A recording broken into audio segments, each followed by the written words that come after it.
अक्सर स्टूडेंट्स हमारे पास आते हैं और बोलते हैं कि हमने फलाने कंसल्टेंट से अप्लाई करा, बट देखिए इतनी मेहनत करने के बावजूद भी हमारी एप्लीकेशन यूनिवर्सिटी ने रिजेक्ट कर दी। तो देखिए बहुत सारे रीजंस हो सकते हैं यूनिवर्सिटी आपकी एप्लीकेशन जिस वजह से रिजेक्ट करती है। तो आज हम उसी बारे में डिस्कस करेंगे।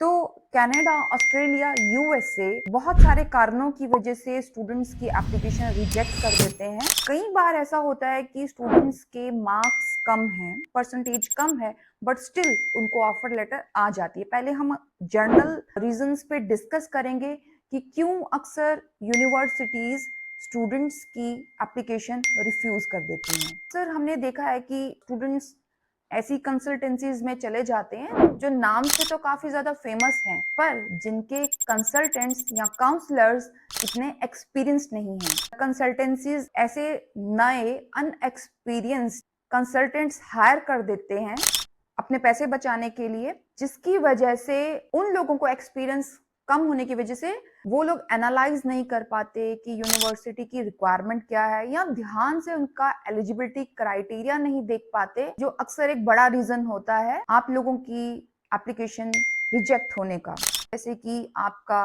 एकेडमिक स्कोर जो कि आपके कंसल्टेंट ने मे भी देखा नहीं या आपने खुद चेक नहीं करा, आपको लगता है कि 60% से ऊपर है मेरे मार्क्स तो मेरी एडमिशन हो जाएगी आराम से। कुछ यूनिवर्सिटीज कुछ पर्टिकुलर कोर्सेज के लिए अपना क्राइटेरिया, जो आपका परसेंटेज है उसका क्राइटेरिया ज्यादा रखते हैं। मे बी 65% से अबव हो, 70 से अबव हो, और कुछ कोर्सेज में तो 75% से भी ज्यादा उनकी रिक्वायरमेंट रहती है। कई बार होता है कि उनके पोर्टल पे लिखा रहता है 65% की रिक्वायरमेंट है, बट सपोज सीट्स हैं उनके पास इंटरनेशनल स्टूडेंट्स की, वो खाली 20 हैं पर्टिकुलर कोर्स में, बट एप्लीकेशंस उनके पास उसी सेम कोर्स की 100 आ चुकी हैं। तो अब वो उसमें से बेस्ट स्टूडेंट्स निकालते हैं जिनका परसेंटेज अच्छा है, जिनका अगर सपोज उन्होंने इंटर्नशिप करी है या कोई प्रोजेक्ट रिपोर्ट बनाई है या कोई उनके पेपर्स पब्लिश हुए हैं या उनका कोई वर्क एक्सपीरियंस रहा है, तो वो ऐसे स्टूडेंट्स को चूज करते हैं जिनको एडमिशन देने से बाद में उनके यूनिवर्सिटी की रेपुटेशन बिल्ड हो। जैसे अमेरिका में कुछ यूनिवर्सिटीज की रिक्वायरमेंट अभी भी टॉफल की ही है, बट स्टूडेंट ने ड्यूलिंगो का टेस्ट दिया है या पीटी का टेस्ट दिया है, जब स्टूडेंट्स बिना किसी कंसल्टेंट की एडवाइस लिए खुद से प्रोसीड करते हैं, उन केसेस में अक्सर स्टूडेंट्स बहुत इंपॉर्टेंट और छोटे छोटे पॉइंट्स मिस कर देते हैं, जिसकी वजह से यूनिवर्सिटीज से उनका रिफ्यूजल आ जाता है। तो इतने पैसे खर्चने के बाद एप्लीकेशन फीस का भी नुकसान होता है। तो ज्यादा अमाउंट तो नहीं होता, 15-20 हजार तक तो होता ही है। तो सोच समझ कर प्रोसीड करना बहुत जरूरी है। ऐसा है कि कुछ यूनिवर्सिटीज में एसओपी की रिक्वायरमेंट होती है और स्टूडेंट्स को लगता है ये एक जनरल सा ऐसे लिखना है। देखिए हर यूनिवर्सिटी का क्राइटेरिया अलग होता है कि वो एसओपी में क्या देखना चाहते हैं, क्या मांग रहे हैं। हर कंट्री का अपना क्राइटेरिया है।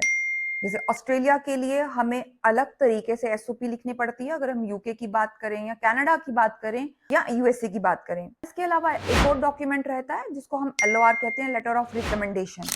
उसमें कौन आपको लेटर ऑफ रिकमेंडेशन लिख कर दे रहा है और क्या कंटेंट लिख कर दे रहा है, या फिर एडमिशन प्रोसेस जब यूनिवर्सिटी प्रोसीड करती है तो उस टाइम वो क्या चीजें देखती है, ये चीजों के बारे में जानकारी होना भी बहुत इंपॉर्टेंट है। अगर आपका एजुकेशन में काफी गैप है या फिर आपका पिछला ट्रैक रिकॉर्ड अच्छा नहीं रहा है, मे बी ग्रेजुएशन में आपके बहुत अच्छे नंबर आ गए, बट कुछ यूनिवर्सिटीज आपका ट्रैक रिकॉर्ड चेक करती हैं, लाइक आपकी 10th में क्या परसेंटेज रही थी, 12th में क्या परसेंटेज रही थी, ठीक है। तो अगर उन्हें लगता है कि ये स्टूडेंट हमारे क्राइटेरिया को मैच नहीं कर रहा है, पीछे तो इसका ट्रैक रिकॉर्ड अच्छा नहीं रहा है, तो ये रीजंस भी होते हैं। आपने सपोज ग्रेजुएशन कर ली है और काफी लंबा गैप है, आपका कोई वर्क एक्सपीरियंस भी नहीं है, तो वो रीजन भी हो सकता है आपकी एप्लीकेशन रिफ्यूज करने का।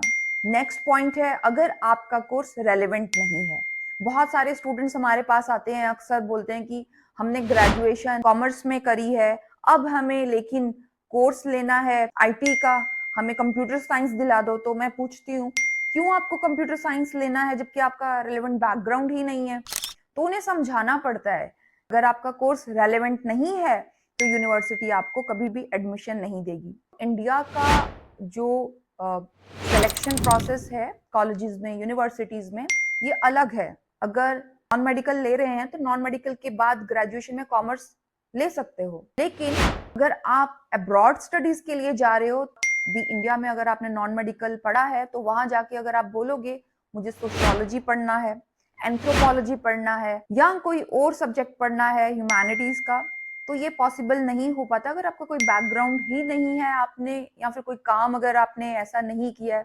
कुछ केसेस में ऐसा रहता है कि स्टूडेंट्स का यहाँ पे बैकग्राउंड अलग है, एजुकेशनल बैकग्राउंड, बट जो वर्क एक्सपीरियंस है वो डिफरेंट है।